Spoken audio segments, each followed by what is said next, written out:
Jako zanimljivo, prošli tjedan u Hrvatskom saboru, jasno riječ je o onome gdje ste dali za pravo Gordanu Jandrokoviću da u dnevni red ne uvrsti prijedlog Zorana Milanovića da Zlata Đurđević postane predsjednica, odnosno kandidatkinja za predsjednicu.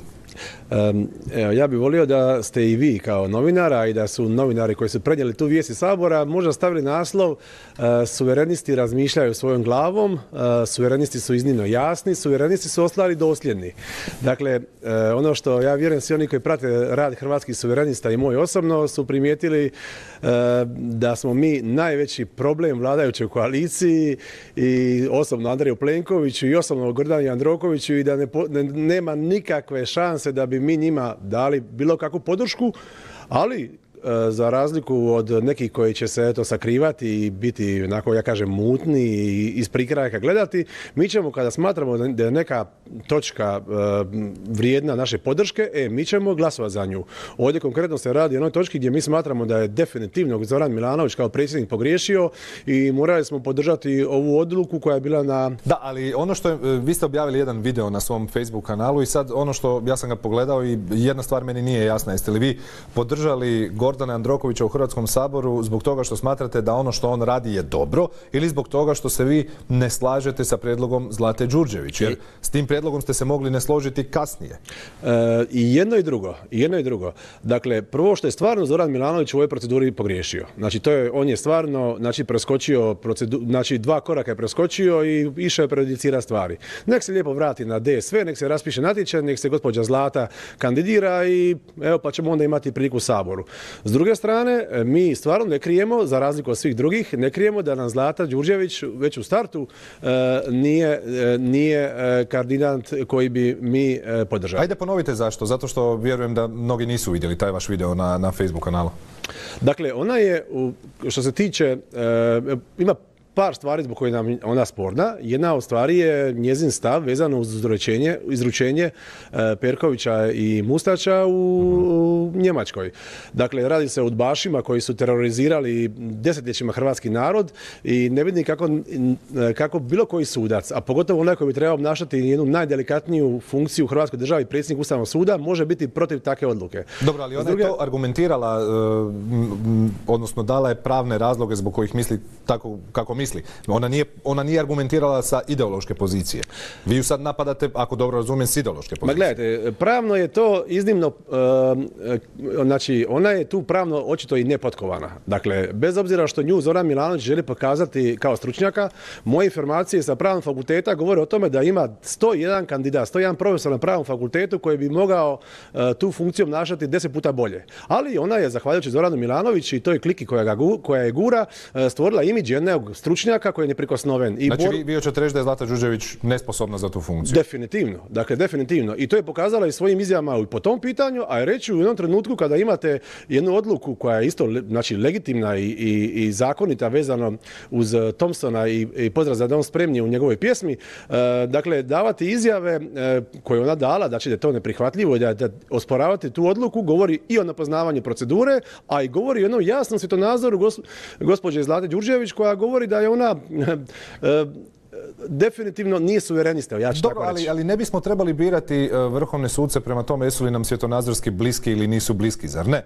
Ne bi li ipak neke... U redu, vi kažete ona nije pravno potkovana. Sad, ovako, nju je Zoran Milanović predložio zbog toga što mu je svjetonazorski bliska. Nije on nju predložio kao stručnjaka. Da je on tražio stručnjaka, našao bi drugu osobu. Dakle, ona je predložena od strane Zorana Milanovića i prihvaćena od strane Peđe Grbina isključivo zbog toga što je svjetonazorski bliska. Tu nema... Ali kada pitate sve članove HDZ-a koji, pretpostavljam, svjetonazorski nisu bliski niti Milanoviću, niti Peđi Grbinu, svi za nju imaju samo riječi hvale. Govorimo sa ovog stručnog aspekta. Andrej Plenković, Gordan Jandroković nisu rekli jednu jedinu riječ loše protiv Zlate Đurđević profesionalno. Oni samo inzistiraju na toj jednoj proceduri koju smatraju da se treba nje držati. Sad gledajte, to je sad razlika između nas suverenista i HDZ-ovaca. I zbog toga mi nikad nećemo podržati HDZ, zbog toga što je HDZ danas postao stranka lijevog centra. Dakle, HDZ i SDP se danas nalaze u istom dijelu političkog spektra. Nema nikakve razlike. I upravo zbog toga mene ne čudi, znači, već to zapravo izvlačenje i sutra podrška Zlati Đurđević kada dođe na plenarnu sjednicu Hrvatskog sabora odluka o njezinom imenovanju. Dakle, ne čudi me jer ti HDZ-ovci s kojima ste vi razgovarali će sutra nju podržati, kao što će podržati i SDP-ovci, kao što je podržava Plenković, kao što je podržava Milanović. Dobro, ali vratimo se korak natrag. Opet ponavljam, vi ste sve ovo Zlati Đurđević mogli reći, kao što sami kažete, na plenarnoj sjednici. Ja vas sada pitam, jeste li vi svojom podrškom HDZ-u dali za pravo da predsjednik Sabora, u ovom slučaju Gordan Jandroković, čini to što čini, a da to također ne da na raspravu? Dakle, vi se slažete s tim da je Gordan Jandroković... Ne, recite. Ja sam zadnja osoba koja će braniti Gordana Jandrokovića koji je prekršio i u mom slučaju Poslovnik 1000 puta. Međutim, on je ovaj put, sviđalo se to meni ili ne, on je ovaj put u pravu i on nije odbio ovo, znači on je samo vratio 2 tjedna unatrag. Znači neka Zoran Milanović poštuje proceduru. Ne želim ja biti odvjetnik Gordanu Jandrokoviću jer on je moj politički protivnik, ali ako pogledate proceduru, procedura je ovdje iznimno jasna.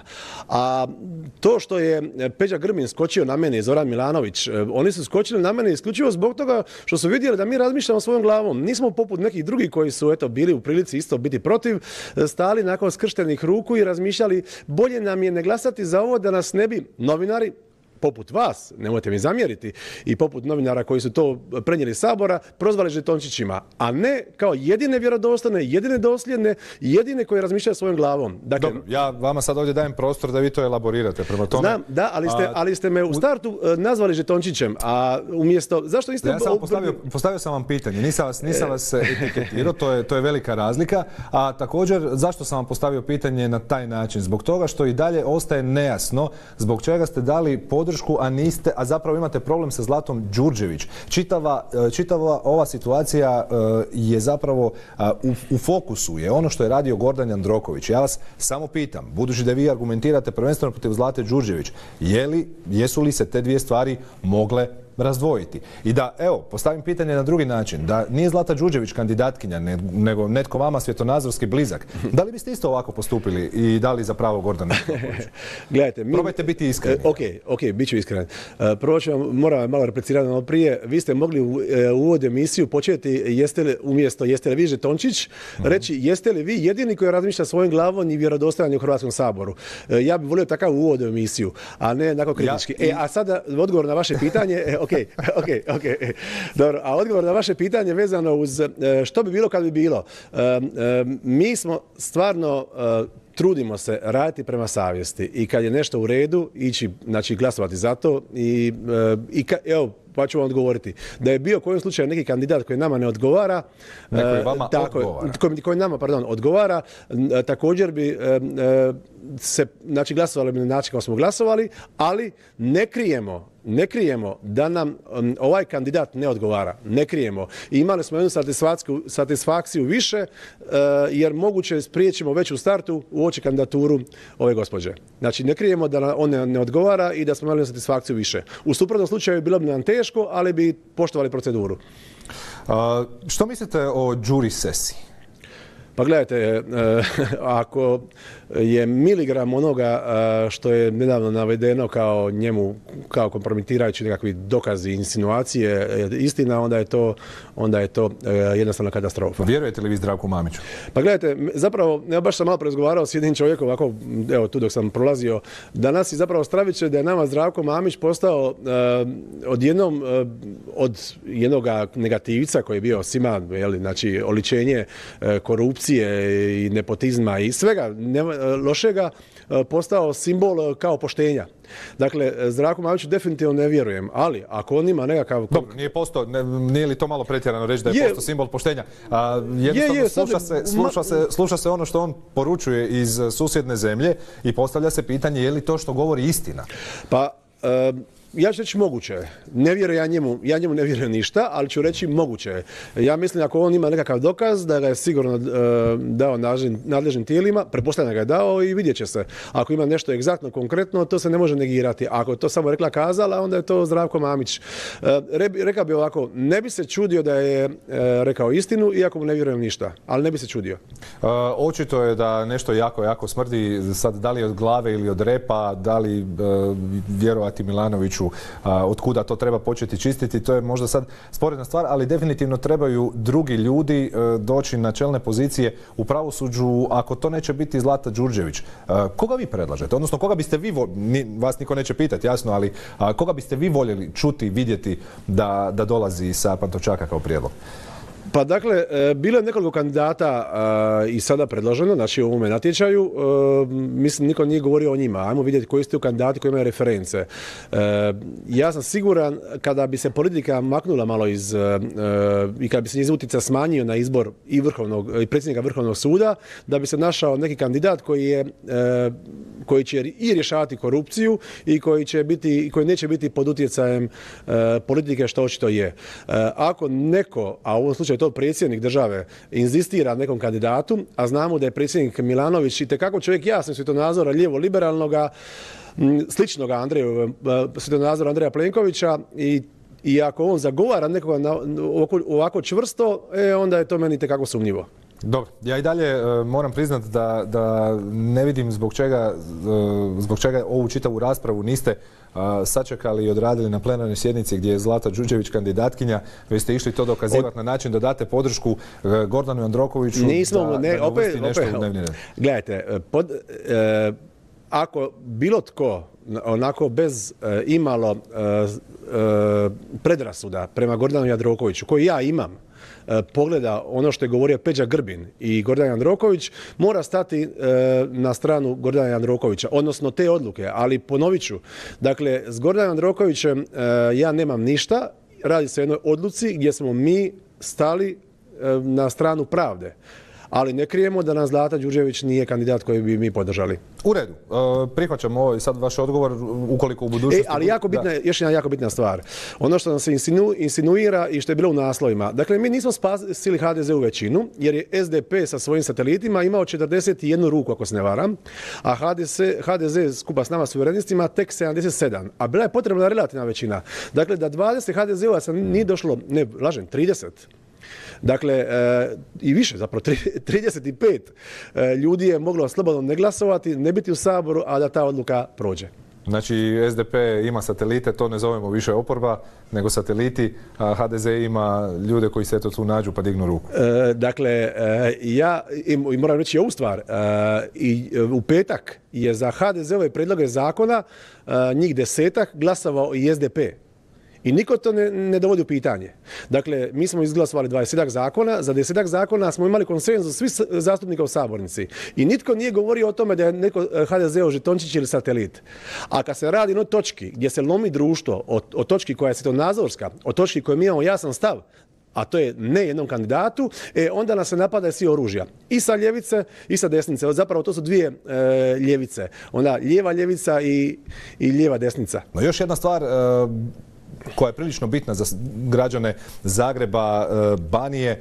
Što vi mislite, gdje je zapelo sa obnovom? Sad zapravo prvenstveno govorimo o gradu Zagrebu, godina dana je od potresa, točno. Ako se sjećate, Andrej Plenković je već tamo negdje odmah nakon potresa najavljivao veliku izdašnu pomoć Europske unije, pa se onda pohvalio nakon par mjeseci da smo dobili, možda malo pogriješim, ali neću previše, 80 milijuna eura. Onda je najavio da ćemo dobiti 500 milijuna eura, je li tako? Ne znam je li taj novac sjeo, neki dan sam pitao u Saboru, nisam siguran, ajmo reći da je. To je sve skupa nekih, znači koliko je 5 milijardi kuna. Trošak obnove Zagreba se procjenjuje na koliko? 90 milijardi kuna. Dakle, nama fali još 85 milijardi kuna. Za usporedbu, Albanija koja nije u Europskoj uniji je dobila 1,5 milijardu eura što pomoći, što povoljnih kredita. Dakle, Hrvatska je ovdje ostavljena na milost i nemilost. Dakle, to je ono što ja ukazujem cijelo vrijeme, da je politika Andreja Plenkovića jedna politika isključivog ulizivanja i slušanja Briselu, a da za uzvrat mi nemamo ništa ili gotovo ništa. Dakle, Europa nas ovdje ne pomaže nam i nećemo dobiti sredstva koja su potrebna za obnovu Zagreba i da smo htjeli obnavljati Zagreb, nismo ga mogli obnavljati jer nemamo sredstva. I sad još zadnje pitanje tiče se također grada Zagreba. Možda jedan od vas suverenista odluči ući u tu utrku. Željko Sačić je se poigravao sa tom idejom. Što je s tim? Hoće li on biti kandidat ili ne? Dakle, još do kandidature službene, zapravo do krajnjeg roka još ima vremena. Razgovarali smo o tome na tijelima stranke, ali moram priznati neformalno. Prije svega je odluka na samom generalu Željku Sačiću. Znači odluka definitivno još nije pala. Nije još pala, ali evo vidjet ćemo. Puno je parametara. Moram priznati da ono zajedništvo što smo i pozivali na okupljanje snaga na, ajmo reći, uvjetno tom desnom dijelu političkog spektra, nismo dobili niti jedan poziv sa niti jedne strane, tako da u jednom trenutku ako nikome niste interesantni, onda je logično da potražite svoj samostalni put i vrlo vjerojatno ćemo ga potražiti. Na koji način uskoro će građani imati priliku čuti. Gospodine Zekanoviću, hvala vam lijepo. Hvala vama na pozivu.